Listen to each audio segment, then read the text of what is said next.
Good morning. My name is Lisa Abbott, and I am the Executive Vice President for Economic and Community Development at Regional Opportunity Initiatives. And I would like to thank you for attending the fourth of our six-part housing series on the Indiana Uplands housing study. Sorry about that. This morning, we are really excited to have two really interesting speakers talk to us about some tools that we can use to increase housing types in our region. So this morning, we're actually going to shift from talking about different kinds of housing to the tools necessary to help us develop those housing types in our region. And I would like to encourage you to ask questions. So please put them in the chat and we'll ask them of our panelists at the end of our presentation. I would also like to invite you to enjoy the remainder of our upcoming sessions and register for our annual report to the region scheduled for October 13th. On October 21st, we're going to do a session just on housing finance. And on October 28th, we're going to talk about housing quality. For more information, you can go to our website at regionalopportunityinc.org. So this morning, for our panelists, we have Kerry Thomson, Executive Director for the IU Center for Rural Engagement. Kerry has worked as a community builder for many years through her work with Habitat for Humanity in Lynchburg, Virginia, and Twin Cities, Minnesota, as well as Habitat for Humanity International, before she moved to Bloomington in 1997 to lead the Bloomington's Habitat for Humanity chapter. In all the years that I have known her, which are many, she has been passionate about improving more than housing. She has really been passionate about focusing on improving people's lives. And she's going to talk to us this morning about the Hoosier Housing Ready Toolkit. We are also happy to have Professor Justin Ross from the O'Neill School of Public and Environmental Affairs. Justin is a public finance economist specializing in state and local tax policy. Justin joined O'Neill in 2008, and he teaches public revenue theory, public managerial economics, and benefit cost analysis. His primary research includes property tax related issues such as assessment and zoning. I only recently met Justin, but I'm looking forward to learning about how we can use this model to work with our local officials to help us reach our goal of increasing housing options in the region. So I want to thank both Kerry and Justin for being here with us this morning. Kerry, please take it away. Thanks, Lisa, and thank you to Regional Opportunity Initiatives for hosting what has been a really robust series of housing webinars. As Lisa said, I have long been passionate about housing, but more so about community building. And I came to work with the Center for Rural Engagement 2 years ago.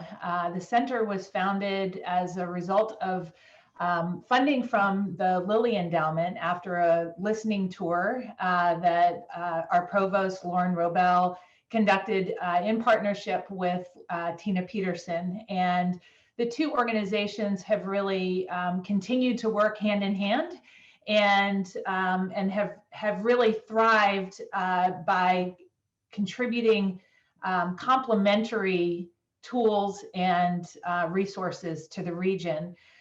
The center, of course, is at Indiana University, and we aim to leverage resources and research to not only the Indiana Uplands, but now to a 35 county area where we're working.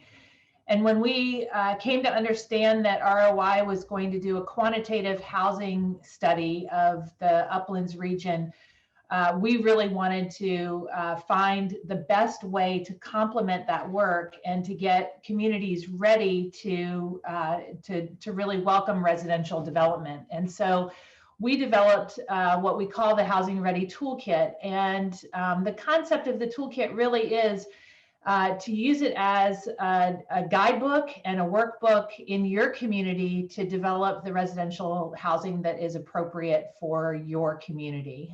Everything that we do at the Center for Rural Engagement is focused on community-led initiatives. And as soon as I started with the center, I was traveling from community to community, and we had 3 initial focus areas in health, resilience, and quality of place. And people would ask, what can be done about housing? How can we increase our residential development here in our community? Because we have jobs that are open and we're having a hard time welcoming the workforce to come in. And so we really designed the Housing Ready Toolkit to be ready to launch after the quantitative housing study that ROI was conducting. And it's really our hope, first, that you use these tools hand in hand. So get the data from the housing study, and then use the toolkit to develop the residential construction that is right for your community and that fits well into your community. So I'm going to share some slides with you, but I really want to invite you all to ask questions in the chat box as we go. Sometimes we are intimidated by tools and are wondering what on earth we can possibly do to implement these things. We want the Housing Ready Toolkit to be accessible to every community member, and especially to leaders who are driven to welcome people to their communities and to ensure that people who are already there have the housing that they need. So please do ask questions. I will give this caveat for Justin's presentation as well. Taxes are confusing, and there are no stupid questions. We would love to answer any questions that we possibly can to help ensure that you're going to use these tools, because we had some talented folks contribute to creating these tools, and we want them to be used throughout the region to really build our communities into what your vision of them can be. So this is our toolkit. Really is recommendations for a process, and you may find in reading through the toolkit that your community already has pieces of the toolkit done. Perhaps you've already thought through the kinds of housing that you need, or you've already digested the housing survey for your community, and you know what needs to be done. And so we really suggest that you use the toolkit as sort of a choose your own adventure guide. And it is anybody who is here who's been involved in providing zoning or approvals, or has been a developer or a builder, knows that while building an actual house is a step-by-step process and it's very linear, developing housing and commercial properties is not always linear. Frequently you get to a certain part in the process and you have to loop back to another. So please know that you will probably skip through the toolkit and then have to go back to certain pieces along the way. I also want to recognize that we have some people here with us today that are great friends and have been working in partnership with ROI and with CRE for a long time. And you may also be somebody on this call who is new to working with us. We love to meet new people. We love to hear your ideas for your communities. I know that's true for ROI as well as CRE. So please do feel free to reach out. And before I launch into the details of the toolkit, I also want to thank Lisa, who actually was on our volunteer team, helping to assemble the toolkit. And I know Lynn Coyne is on the call today as well, too. And he was instrumental in developing this toolkit. So without further ado, I will get you into this toolkit and show you what we have. So it is essentially 3 different parts in the toolkit. The first is recommendations. So that is a recommended process and really a guide to help you frame some meaningful questions and pathways to those answers for each of the steps in the process.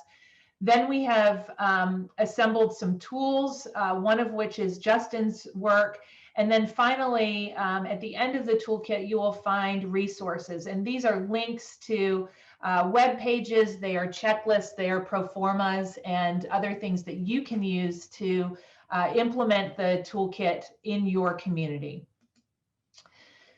So here are the steps in the process, and I'll run you through these steps at a high level, and then I'm going to do a deeper dive into the steps in this process.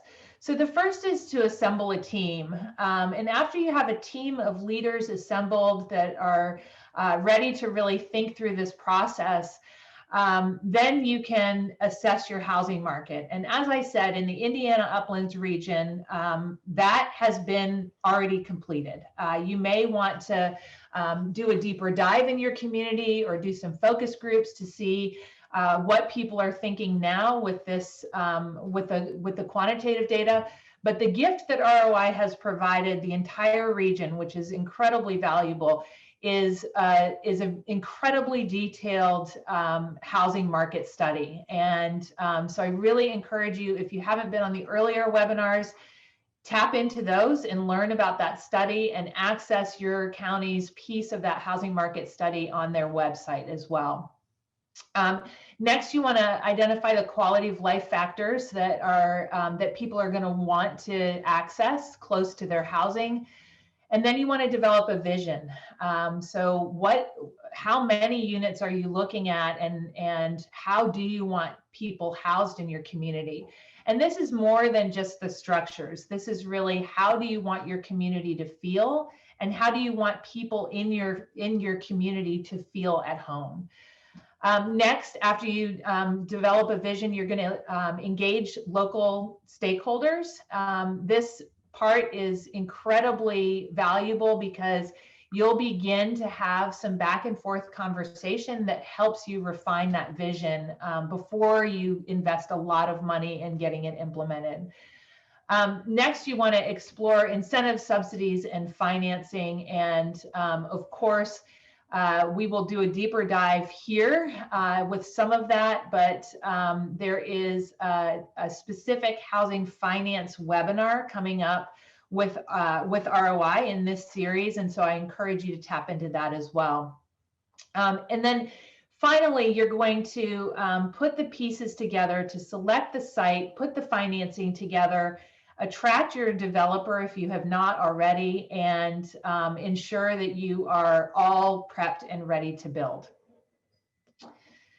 So I want to talk most in depth about building your team and your vision this morning. And this is the most critical piece of what you're going to do, because if you assemble the right team and you have attracted a team that really cares about housing and really has the expertise that you need, you're going to save a lot of time and a lot of money. And this team is really the team that's going to get you across the finish line. For a time, our Habitat affiliate that I was leading was the #1 developer. We were developing more residential units in Bloomington than any other developer. And I will tell you that we had a robust team of people at the table every single time we put a development together. This is not a one-person show. It is not a 3-person show. The diversity of opinions and experiences that you are able to assemble and the leadership that represents in your community will make or break your housing development. You need people that are going to believe in your project and that can also connect to the people that can help you get things done. And you definitely don't want to assemble a team of people who all think the same way. The refinement that happens in the process of ideating and creating vision, and the people that are at the table that are able to really contribute to what will work and what won't work, both within the values of your community, but also in the physical structure of engineering and laying roadways and sewer systems and things like that. So what you're really looking for as you're building a team is you want to have obviously people that are located where you are. So you want people who live there. Now, I say this not to exclude people who are outside your community. It may be that some members of the team may not live in your community because you may not have a developer in your community that's able to tackle a project like this. So you may have to attract, for instance, a developer from out of your community, but you want the core of the people on the team who are developing the vision to be from your community, even if you have to attract some of the experts from outside. Next, you want employers. So these are the folks, obviously, who are attracting new people to your community by and large. And so they know the income level of the people that are going to be moving in. They know from interviewing people what they're looking for when they're moving to your community. And they really understand, in addition to the kind of house that they're looking for, they also have come to understand what other quality of life factors people are looking for. And so that will suggest to you where your housing development should be located. Next, you want some local government leaders. You want the people who are making the decisions, who can tell you what their vision is for residential development in your community, and also what will work zoning wise if you have zoning in your community, and what they are hearing from their other constituents about what would be welcome in your community. Next, of course, you want a developer at the table. This is key, and you may not be able to attract a developer right off the bat. And so you should have that in mind, that you may need to do some of this work before it's feasible to attract a developer. Developers are incredibly busy people. They also have visions for the legacy that they are leaving in the communities within which they work. And so don't be afraid if you can't attract a developer to your team right away. Once you get further down the road, you may want to go back and start looking for developers to join your team, or to at least advise. And I would recommend that if you cannot get a developer off the bat to join your leadership team, that you interview developers on a regular basis. So float ideas by them, see if you can find a thought partner in some way. As we were developing the Housing Ready Toolkit, we were able to really tap the knowledge base of one developer in particular who has really made it her passion to begin developing in more rural communities. And this was really critical in informing the development of the Housing Ready Toolkit, because developers really have to work in a different way when they are not in Indianapolis or Fort Wayne or Louisville, or one of the large metropolitan areas, because they also are needing to attract the rest of the ecosystem of housing development, not just the developer, but the builder, the plumbers, the electricians, et cetera.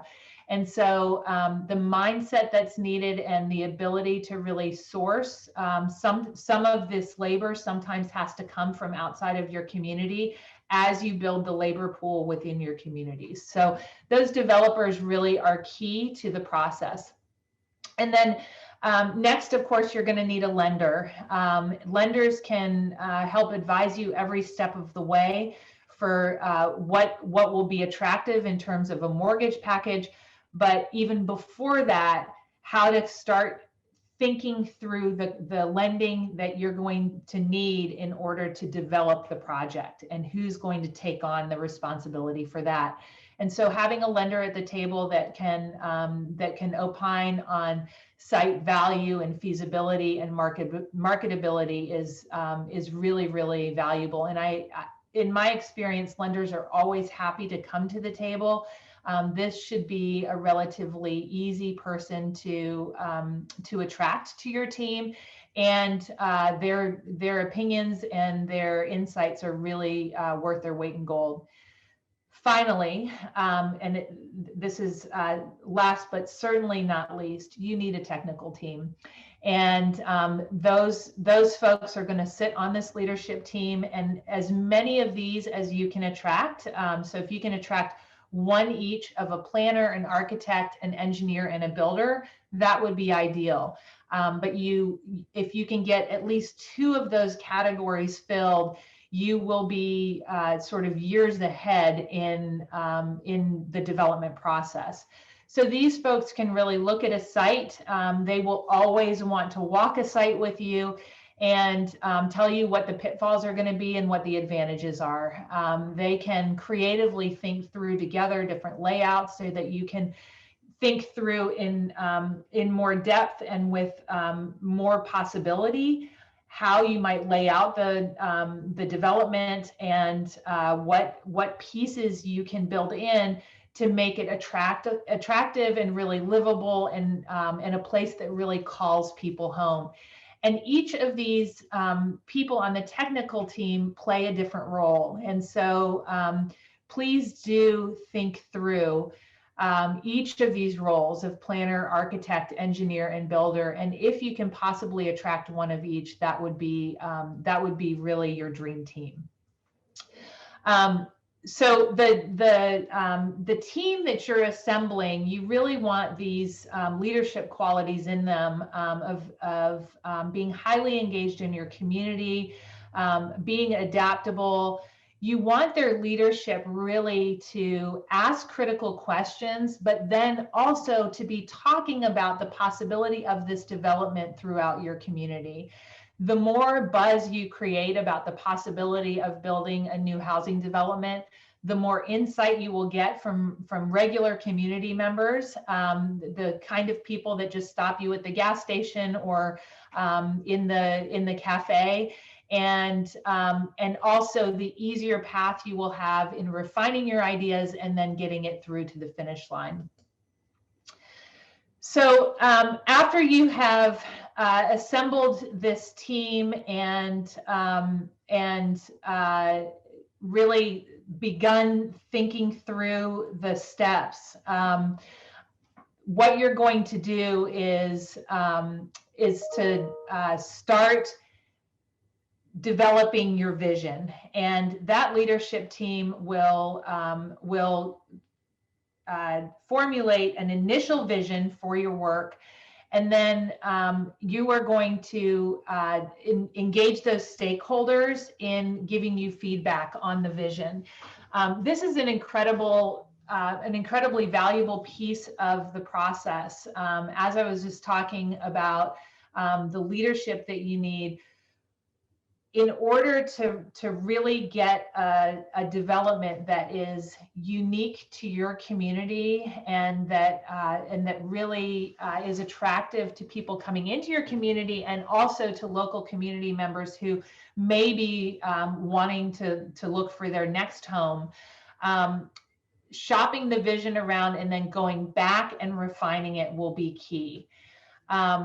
After you have a vision for where you're going, you've digested the data, the next thing that you're going to do is really look at both the financing and the subsidies and incentives that might be available, and the site selection. And I talk about these two things as almost in tandem, because you will find that some of the incentives and subsidies in particular are going to be geared just to certain areas of your community. So you may have a blight area that has subsidies available from the state that can help you with development costs and things like that. Or you may have a downtown area that has a TIF district or something like that. And so that may inform your site selection, but you have this vision. So you may have a vision for an 80 home neighborhood, for instance. And you look downtown at where the best subsidies are, and you realize that 80 home neighborhood is not going to fit on any site in your downtown area. And so you have to go back to your vision then, either either change that vision of how large your community is going to be, or you're going to have to go look at the sites that are available that will house that number of units and begin to work backwards from there. So I really talk about these incentives, subsidies, and financing with the site selection in tandem because they really play off of one another. What I really, really want to stress to you is that location is, realtors go by the rule, location, location, location. There is no underestimation of what location really does for your development. You are going to want to look at lots of things when you're considering the location, and that is going to drive the marketability of your development. And so you want to take into account the schools and whether or not they have capacity for the growth. You want to see how attractive those schools are to the future residents. You want to look into other services. How long is it going to take to walk or drive to a grocery store, to the YMCA, to the places where families, if it's a family-oriented neighborhood, are going to want to go? How far away is their church? Where, how far to their place of employment? All of these things are critical factors. In addition to those, you want to look at buildability and affordability of sewer and water connections. Is this a place that even has access to a sewer system? Will it be on septic? Is a private sewer system what's going to be needed? Of import these days, of course, is whether or not there is broadband available. And so in your site selection, you're going to cast a very, very wide net and then begin narrowing it down to your potential sites. After you have done that, you go back to the subsidies and financing piece and look through a checklist. And so there are a number of things outlined in the Housing Ready Toolkit and as options for you to consider. For instance, in site selection, you may have a site that is, it might be feasible to get a full or partial land donation. You also may be able to access a low interest loan for your site. Public financing like CDBG and tax increment financing are great for improvements like roads and sewers. And then finally, developers may be able to take advantage of some abatements. So all of these things are things that you really want to consider when you get into the final steps of site selection. And then you want to actually run a full pro forma on the site that you've selected to see exactly how much funding you need to put in, what the target market is for your homes, and how much per lot that's going to be. And of course, your builder will have to provide a cost per square foot estimate to build the units. And so running those pro formas to ensure that you are really targeting the market that you aimed to target. And then, of course, as I mentioned in the beginning, you may need to go back to certain steps along the way to make these homes more affordable to the market, or you may be able to increase some amenities if you find that your development is really coming in under budget, which I personally have never experienced, but perhaps you will. So I want to note that the Toolkit website has everything that you need. When we are live in person, we hand out the physical toolkits, but I actually really encourage you to access this online because all of the links in the toolkit are live there. And so the resources that link you to the various government grant pages, et cetera, are all within this toolkit. And so it's a much more robust tool when you access it online. You can also choose to print it if you'd like to distribute it to others. And I want to, before I hand it over to Justin, I want to just in closing say that at the center, we are really excited about the toolkit, and we're excited about whatever we can do to help you along the way.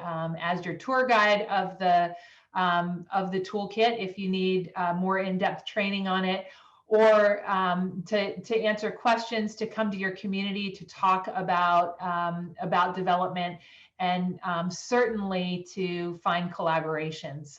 We have found that connecting people in different counties that are all working on this, sometimes best practices are really bubbling up really well.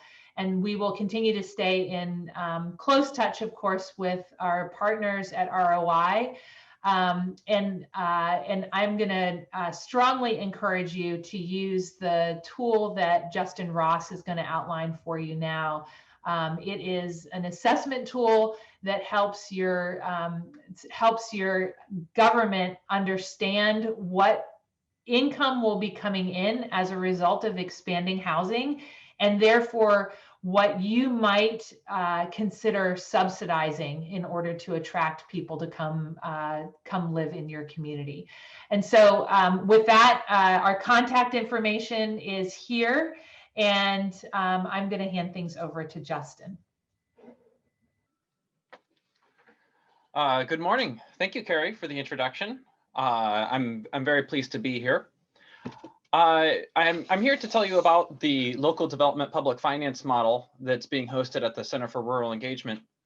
And the demands for this kind of model popped up in part because one of the things that Kerry was hearing from the communities was that there were like property tax based objections to housing in the area. That one of the things that is often of concern is just how will the tax base be affected in terms of the contribution of a development to the property tax base.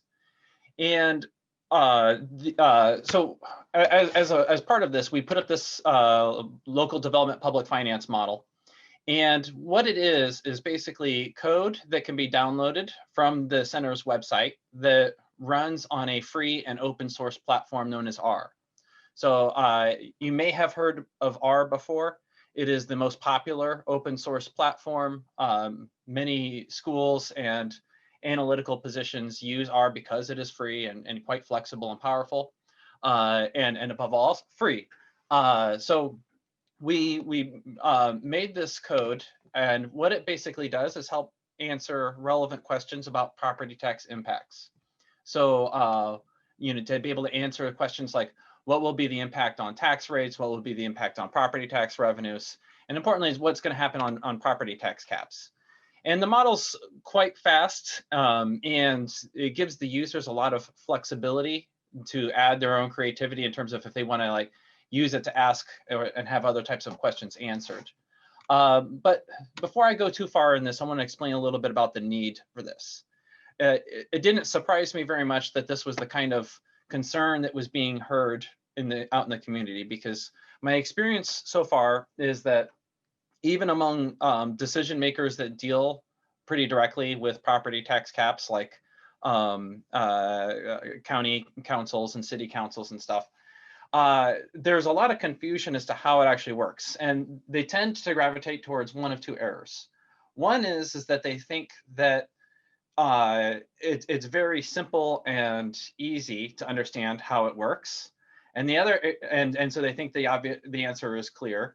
The other is that they think that it's just so complicated, and usually these are people who have been burned before on terms of like they thought something very self-evident was going to happen, and then the exact opposite happened when the numbers came in, and so they just kind of or somebody's tried to explain this before to them and they just don't quite get it. And they just kind of throw their hands up and wave it away. So let me give the background on what's going on here, particularly how our property tax system works with respect to these caps. So let me, for that, just walk you back a little bit in time. So 2009, 2010, it's shortly after the Great Recession, which was particularly characterized by a housing bust. And at that time, the legislature passed a set of restrictions on property taxes.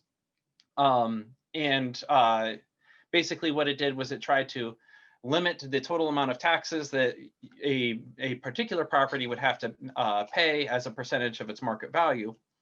And the law that they wrote was blatantly unconstitutional. And so they very quickly went around and they went and put forward a constitutional amendment to install these so that it wouldn't be struck down by any kind of court challenges.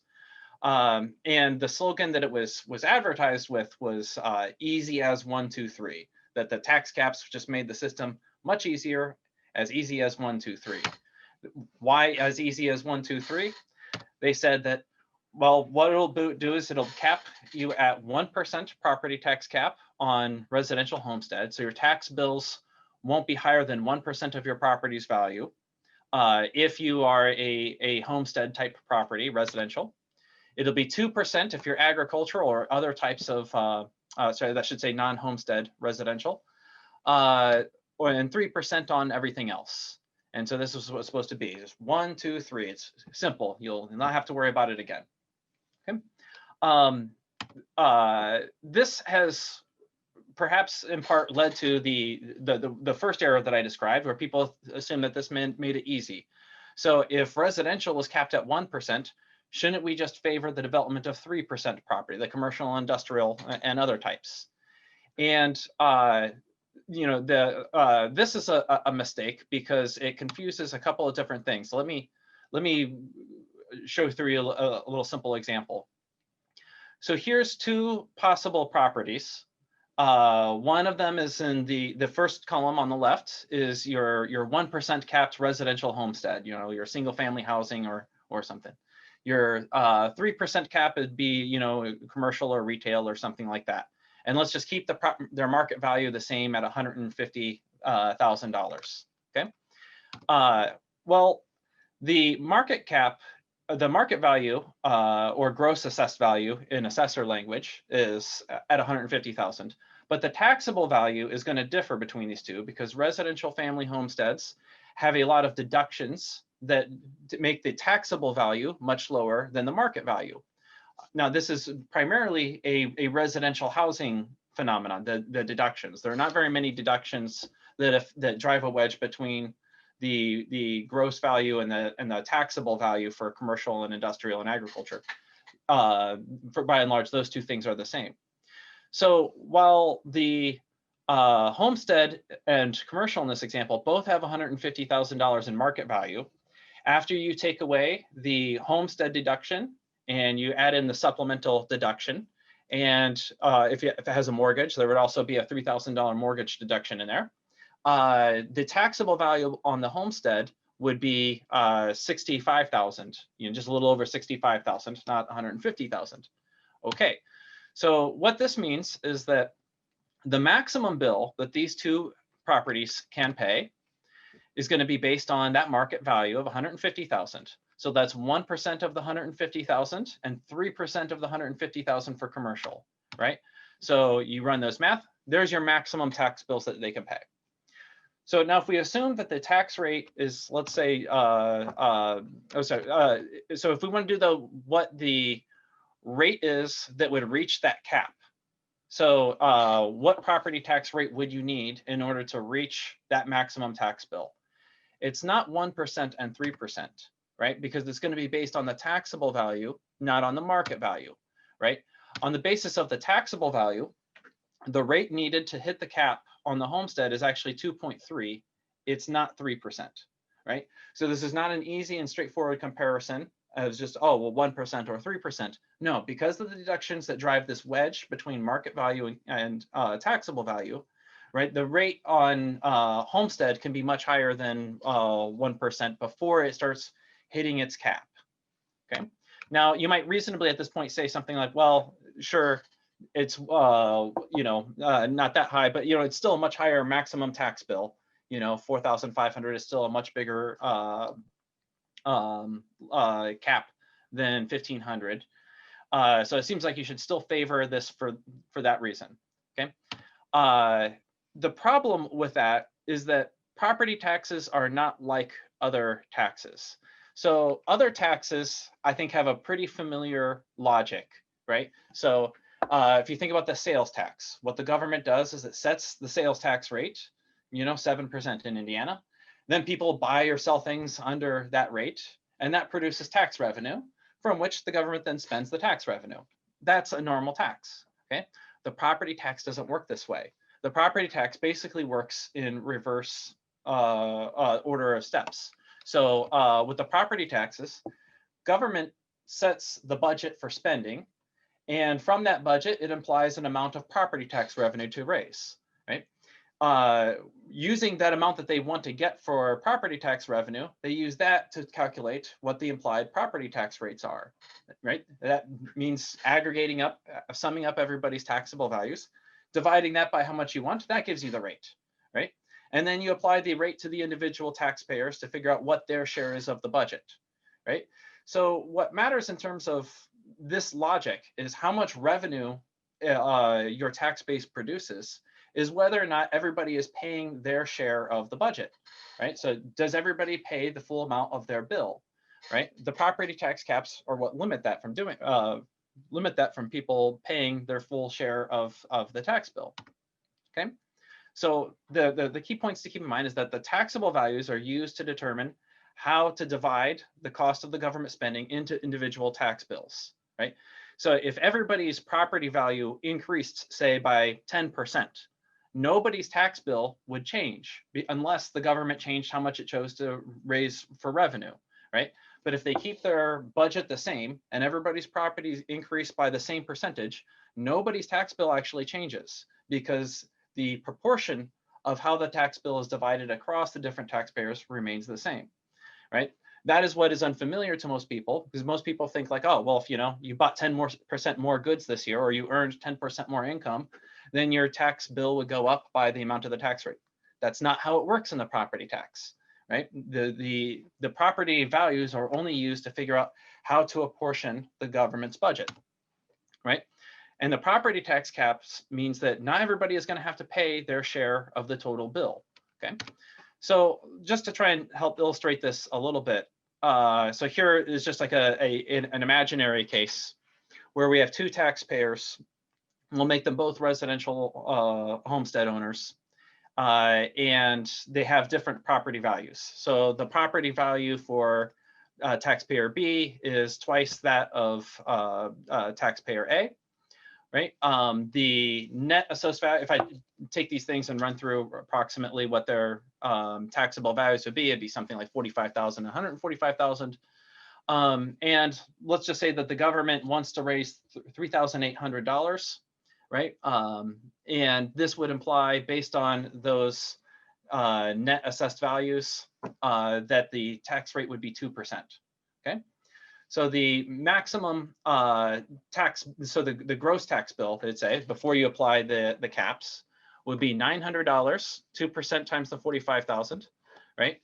And 2% times 145,000 for 2,900 and 900. So if you add this together, you get the total budget of this government, right? And that's basically the classical way in which the property tax works.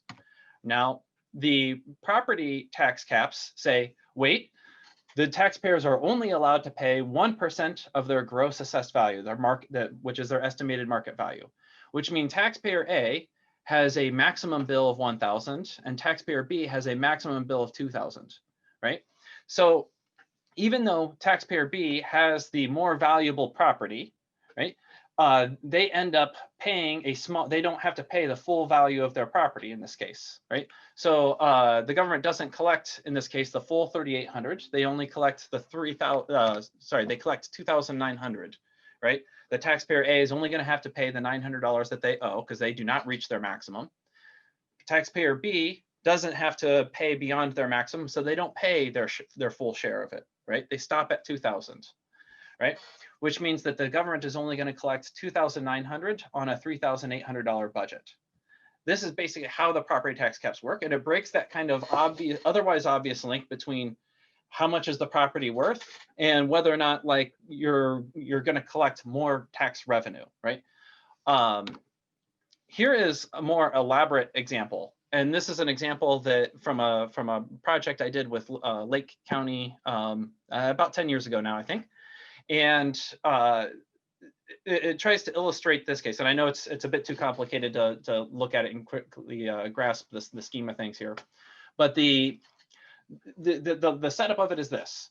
You have some residential homestead developments and a proposal to instead replace it with a single commercial property that is, say, worth 10 times the market value of the current residential property, right? So this is like the before and after.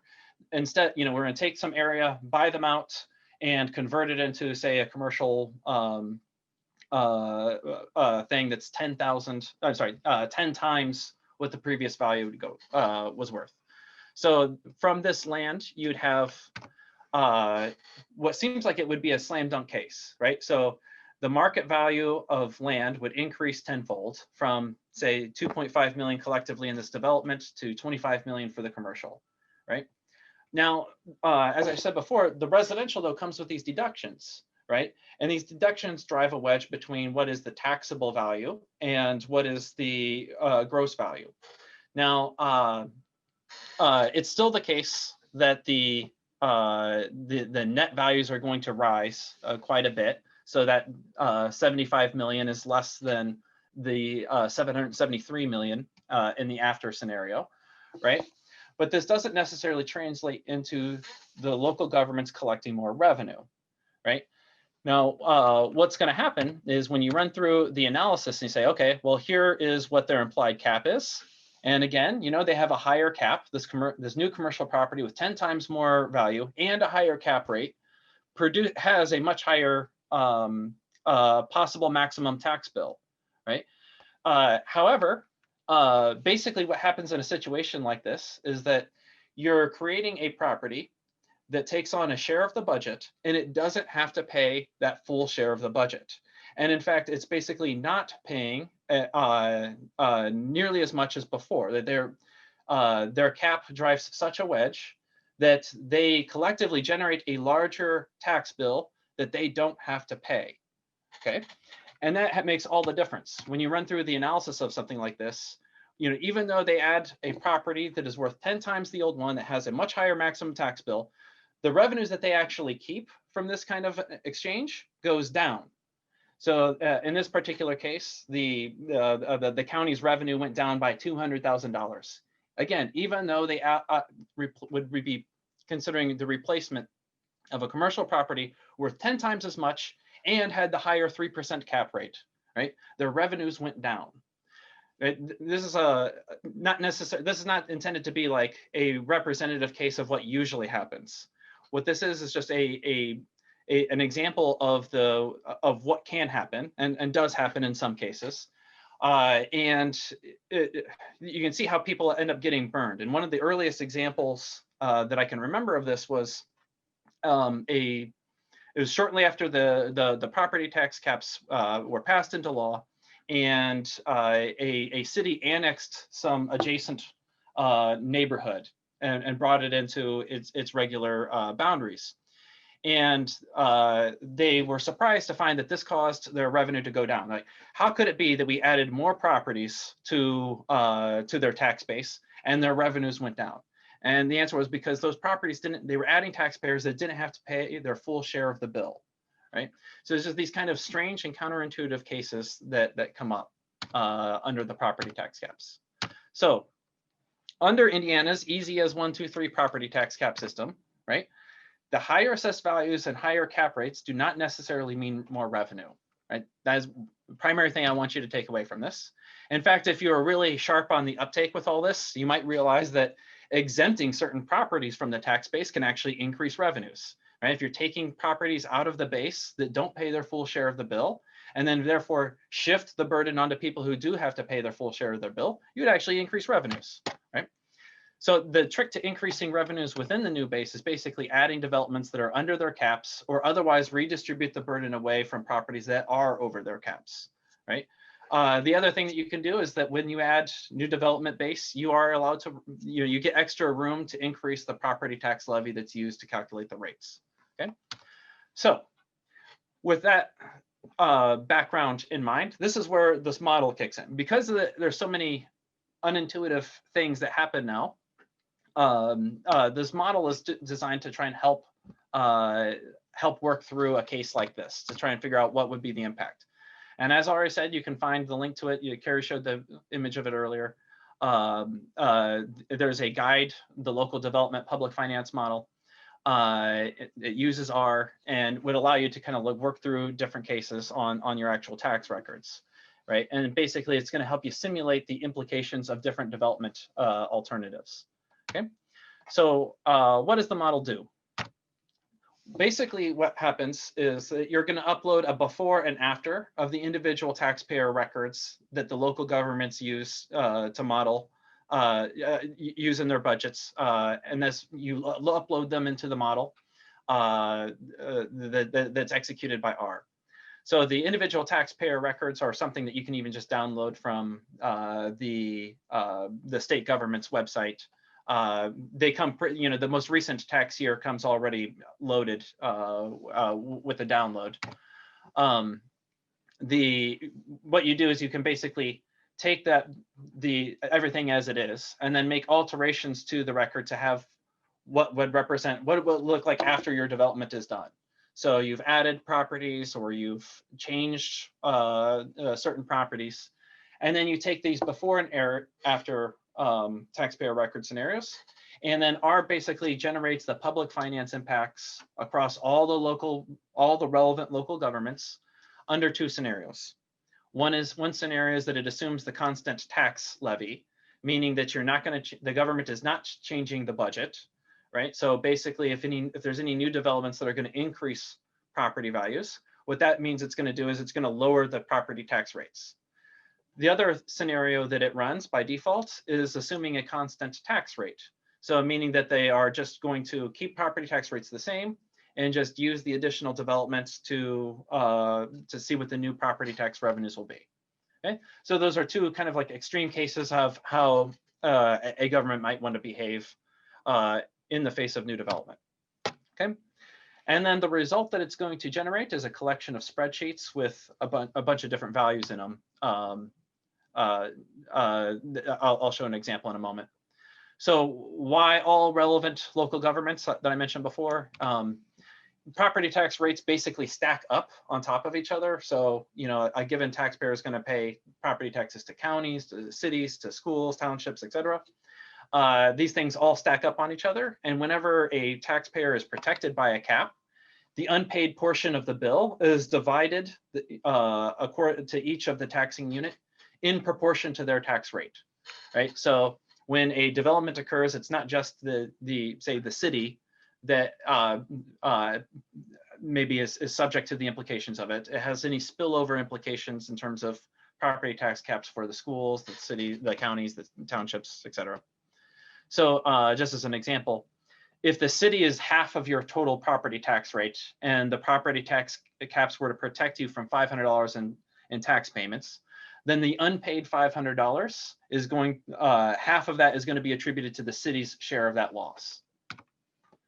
Okay, so to just illustrate the use of this, Kerry had this wonderful idea, I thought, of just this kind of like conceptual exercise where suppose we take the Uplands region and we randomly select 1% of the undeveloped properties and convert them into single-family residential homesteads that are equal to the median value of the properties in that area. So you basically take undeveloped land and you convert it into something like an average property in that county, right? The report is at that website, and it's a nice illustration. Now, presumably, real decision makers are going to be more deliberate than just choosing properties at random for a whole host of reasons, right? But it's a nice little exercise just to show what the model does.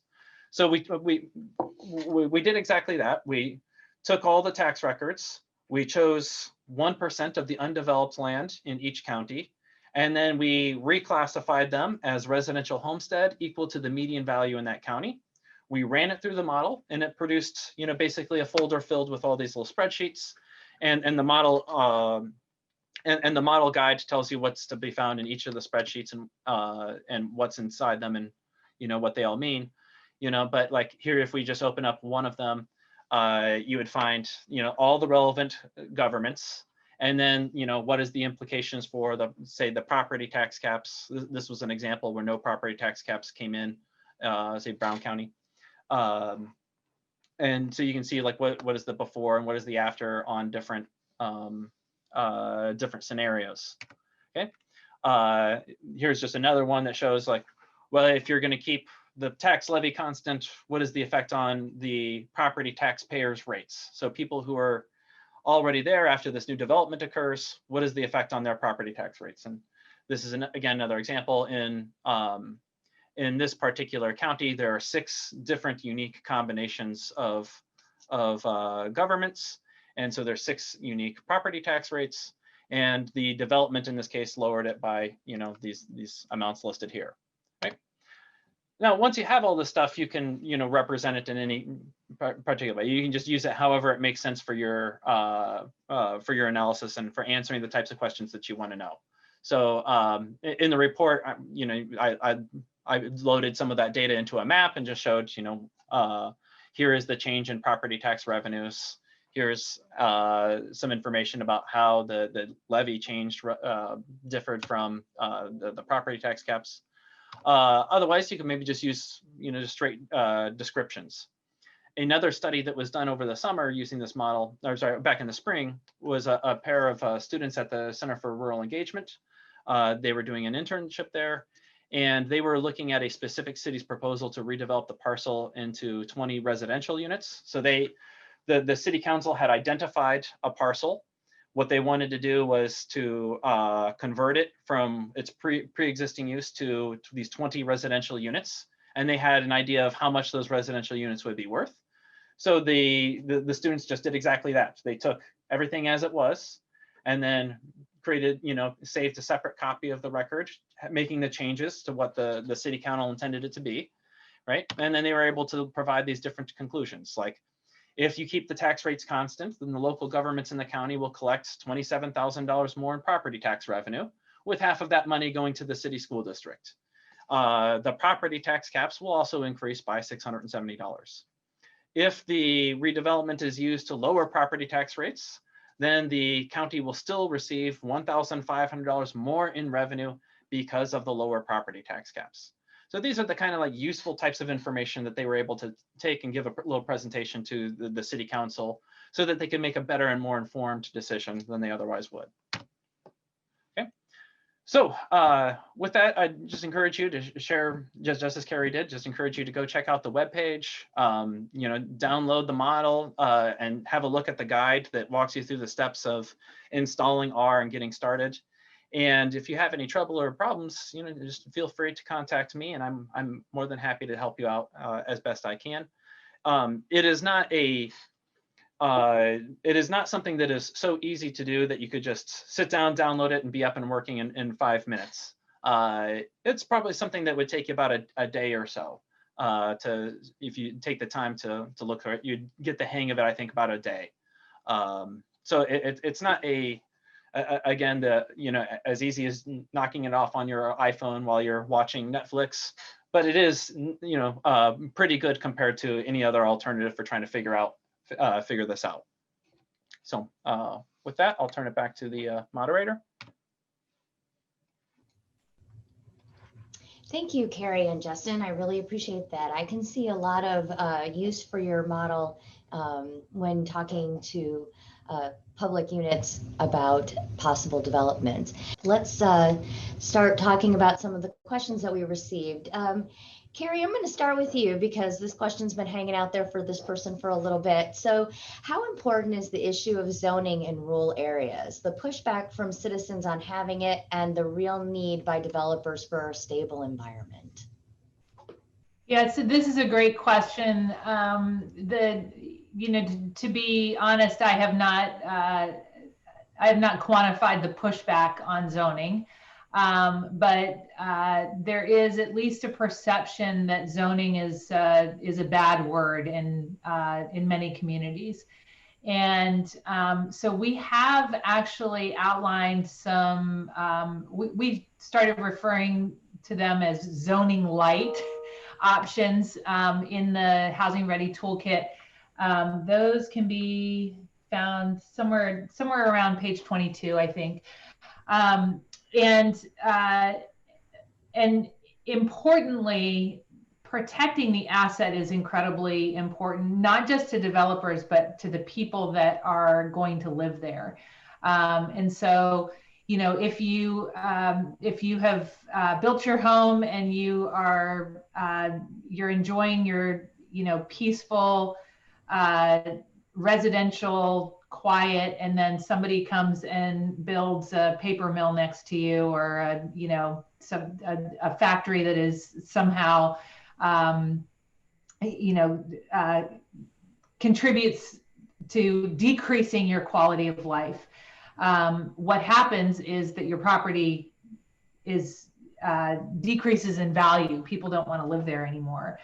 So both for the developer while the neighborhood is being constructed, and then in the future for homeowners, in order to protect those properties, some protection is advised, and there are a number of ways to do it.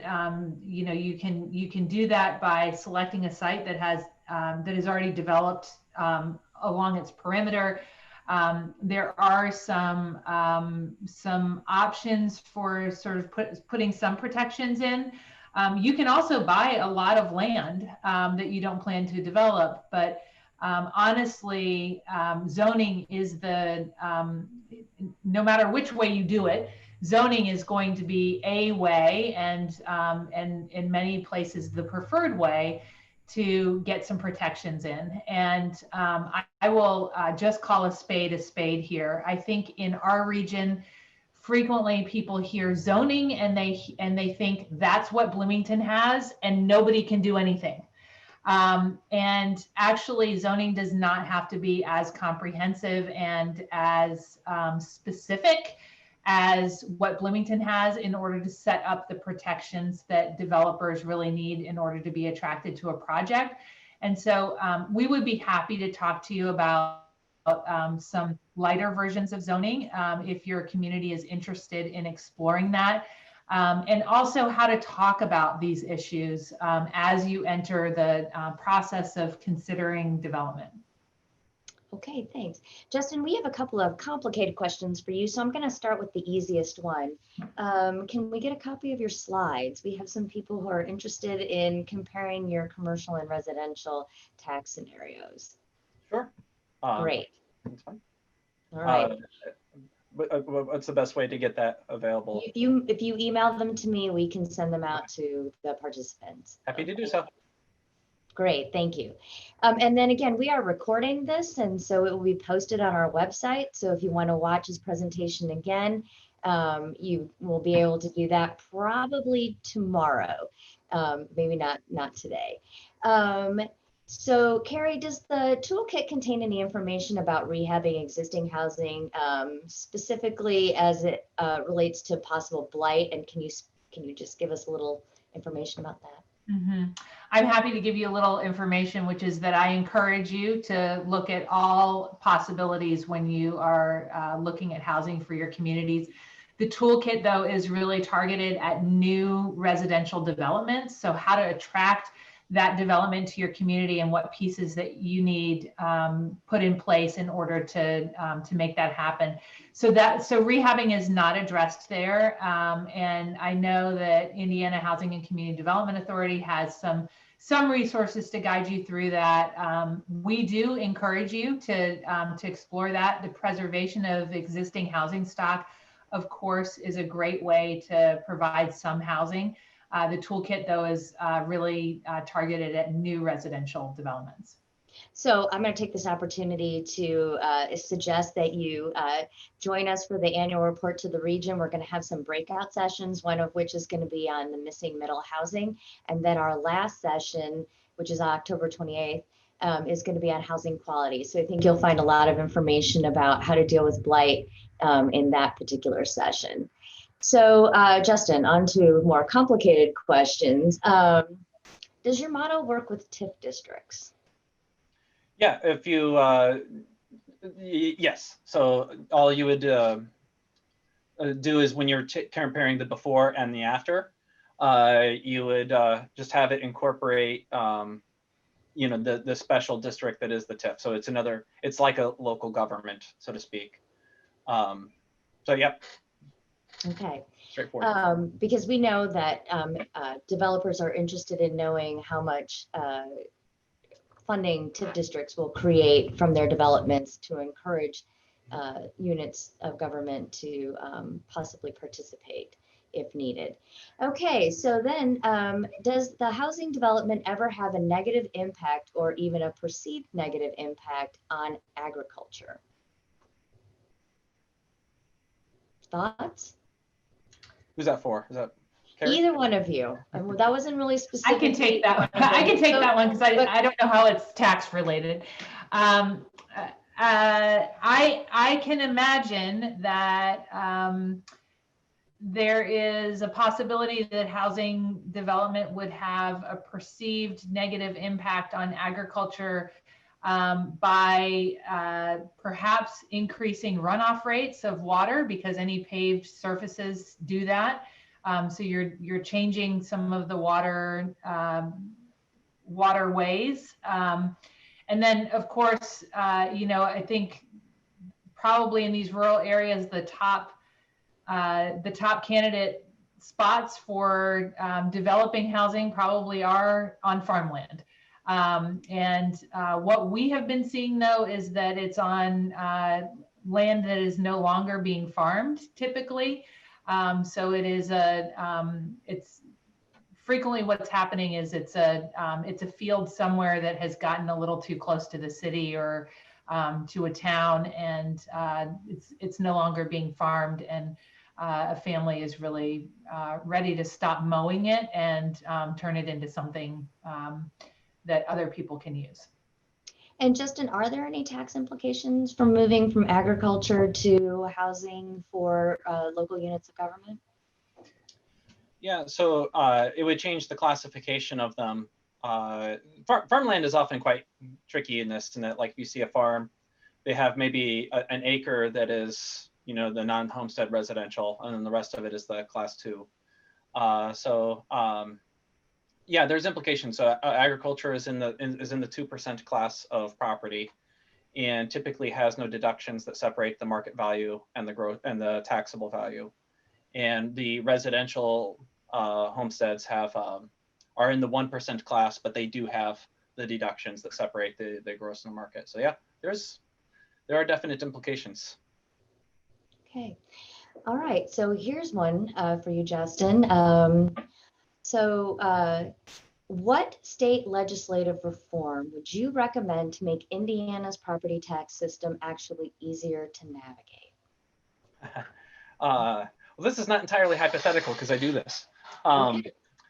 They have been working on it over the past couple of years to help the local government. So a thing I didn't cover in this presentation is that this kind of creates the way to think about the property tax cap system is that it creates structural deficits in local government finances. And it incentivizes, somewhat surprisingly, local governments to raise their property tax rates faster than everybody else does. So this is a problem on the coordination side. They've been working pretty helpfully along those lines, and just to try and help the local governments cooperate with it or coordinate with each other. We started calling this cannibalization. It's basically if the taxpayers are all maxed out on their caps, then any unit increases their tax rates, all of their revenue comes at the expense of all the other local governments. And so you want to raise your rates faster than everybody else to increase your revenue. So this is kind of like, if you're in Lake County, this is quite a big problem because they lose about half of their budget to the property tax caps. It has also made other types of reforms more difficult. So like when they wanted to take the tangible property out of the base.